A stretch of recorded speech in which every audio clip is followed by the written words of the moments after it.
What will it take to be resilient? Let's talk about then this notion of radical resilience. It means to grow through challenge or opportunity so that we end up wiser, smarter on the other side. We suffer from something called S.A.D., situational attention deficit disorder. Now, I hope you notice, by the way, the pronoun that I'm using is we. I do not come to you as a voice of wisdom today. I come to you as a fellow pilgrim on this journey that we call life. And sometimes I think I understand this well, and other times, quite frankly, I stink.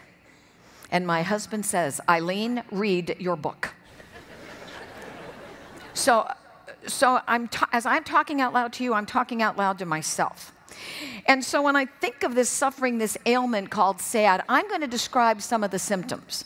And so that I don't feel like I'm alone, if you experience these symptoms, would you please say, oh yeah, can you do it? Oh, yeah. All right, so here's some of the symptoms. You walk into a room, you stand there, and you think, I came in here for a reason. Good. Got, all right, here's another one. You look down at your PDA, your day timer, wherever it is that you keep appointments, and it says, John Jones, 10 o'clock. And you're thinking, I have no clue who he is. All right, now here's one of my favorite ones. In your wonderful, proficient, productive best, you make a phone call. And while the phone is ringing, you decide you're also going to answer email. You're ahead of me. You're right. So that by the time the person on the phone says hello, you forgot who you called. Right? Your brain went out your nose.